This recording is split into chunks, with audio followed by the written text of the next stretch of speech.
विसर्जनाच्या कार्यक्रमाचे अध्यक्ष आपल्या विद्यापीठाचे कुलगुरू मानवर साहेब, या व्यासपीठावर उपस्थित असलेले सर्व मान्यवर, आपले उपस्थित असलेले सर्व विद्यापीठाचे सहकारी कर्मचारी आणि आपल्या सर्व धनगर समाजाच्या सर्व समितीचे अध्यक्ष सर्व सदस्य आणि सर्वांनी जे आपण मिळून या सोलापूर विद्यापीठाला या पुण्यश्लोक आईबाई होळकरचे नामकरण केलं आणि त्याचा आज नामविस्तार दिन म्हणून आपण या ठिकाणी मोठ्या प्रमाणात साजरा करत आहोत। ज्यावेळेस सोलापूर शहरामध्ये सोलापूर विद्यापीठाची स्थापना झाली त्यावेळेस सर्व राजकीय पक्ष होते, त्या माध्यमातून त्याची उभारणी झाली, पण प्रत्येक जण म्हणायचं की या विद्यापीठाला नाव कुणाचं द्यायचं।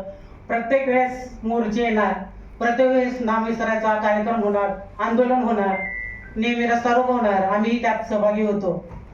पण ज्यावेळेस 2007 ला या सोलापूर महानगरपालिकेमध्ये या सोलापूर शहराचं काम करत असताना, सामाजिक कार्यक्रम करत असताना, या सोलापुराची सेवा करत असताना, ज्यावेळेस या सोलापूर शहर 97 पासून ज्या 2007 मध्ये तिसरी निवडणूक लढवली आणि त्या निवडणुकीमध्ये या सोलापूर महानगरपालिकेच्या माध्यमातून या सोलापूर शहराने एक प्रथम नागरिकत्व स्थान या एका महिलेला दिलं।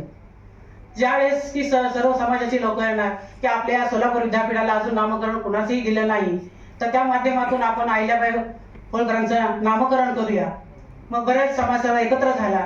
त्यावेळेस आज ज्या पहिल्याच सोलापूर महानगरपालिकेमध्ये ज्या महापौर पदी स्थाने त्या ठिकाणी बसले, त्यावेळेस आम्ही दुसऱ्या सभागृहामध्ये की ज्यावेळेस आम्ही तातडीचा सभागृहामध्ये प्रस्ताव घेतला, मग त्यानंतर सर्वजण म्हणाले तुम्ही तातडीचा प्रस्ताव का घेतला?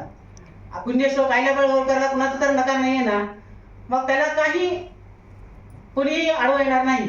मग या माध्यमातून पहिला प्रस्ताव दाखल केला सोलापूर महानगरपालिकेमध्ये, त्यानंतर कुणीही नाही तो एकमताने मंजूर केला आणि त्यापासून ते आतापर्यंत नामविस्तार करेपर्यंत 2018 उजळलं, त्याला अनेक वादळ आले, अनेक वादळ आलं, त्या माध्यमातून सुद्धा आज या नामविस्तार दिन 5वा आपण स्थापन करत असताना या ठिकाणी तुम्ही मला आमंत्रित केलं, त्याबद्दल खरंच मी कुलगुरू तुमचा आभार मानते। अहिल्याबाई होळकर ह्या एक महिला आहे आणि त्या महिलेचेच ज्या महिला सावित्रीबाई फुले, झाशीची राणी, कल्पना चावला, सावित्रीबाई फुले, जर सावित्रीबाई शिक्षण दिलं नसतं तर या ठिकाणी आम्ही ठामपणे उभं राहू शकलो नसतो। या राजकारणात महिला 33% राजकारण दिलं नसतं तर या ठिकाणी मी एक महिला म्हणून या ठिकाणी निवडणूक मी राजकारण केलं नसतं। पण जर महिलांना आपण खांद्याला आज काम करतात, मग त्या ठिकाणी सुद्धा आज पुण्यश्लोक होळकरांनी सुद्धा की महिलांसाठी नाही पण सर्व समाजांसाठी काम केलं। आता प्रभाकर पवार काय आम्हाला बोलायचं ठेवलं नाही, त्यांनी सगळेच मुद्दे इथं स्पष्ट केलेले आहे। एक समाजाचं म्हणून अहिल्याबाई होळकर नाही, त्या सर्व समाजासाठी त्यांनी काम केले।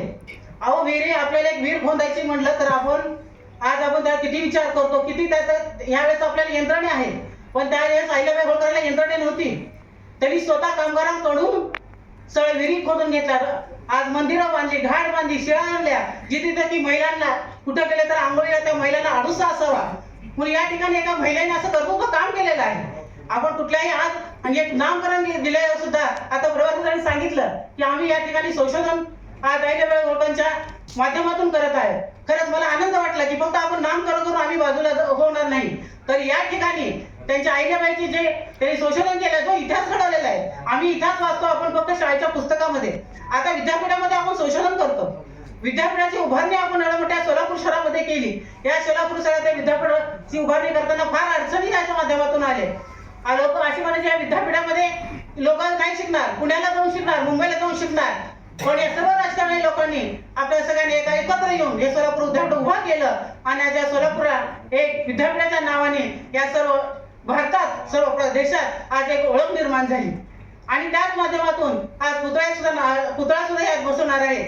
मला बरोबर सर म्हणाले की बरोबर आहे की आपला पुतळा जर पाहिजे असेल तो दर्शनी बाजूला पाहिजे, कारण काय या जसं नाव आहे मायाच्या माध्यमातून सगळ्याला जे प्रोत्साहन मिळतं, जे एक माणूस जाता येता बघतं, तर या पुतळ्याच्या माध्यमातून सुद्धा आम्हाला सुद्धा पुण्यश्लोक अहिल्या देवींना वंदन करण्यासाठी आपण हा पुतळा प्रियदर्शनीच्या बाजूला आपण उभा करावा, असंच माझ्या एवढीच मी विनंती करते। आणि ज्या पद्धतीने आपण या विद्यापीठात कोळेकर सर असू दे, सर्व सर्व या विद्यापीठाचे आपले सर्व सहकारी असू दे, आपण काम करत आहात, हेच काम तुम्ही मोलाचं करत आहे. आणि ज्यावेळेस आम्ही तुमच्या संगे कुठल्याही कामाला मागं सरकार नाही, तुमच्या पाठीशी उभा राहून या विद्यापीठाची उभारणी करण्यासाठी किंवा कुठल्याही गोष्टीमध्ये जर आपण त्या ठिकाणी आम्हाला बोलवलं, आम्ही तुमच्या बरोबर एकत्र राहू आणि या सोलापूर शहराचं नाव सर्व देशात लौलक करू. एवढंच मी या ठिकाणी बोलून माझं छोटंसं भाषण संपवते. धन्यवाद.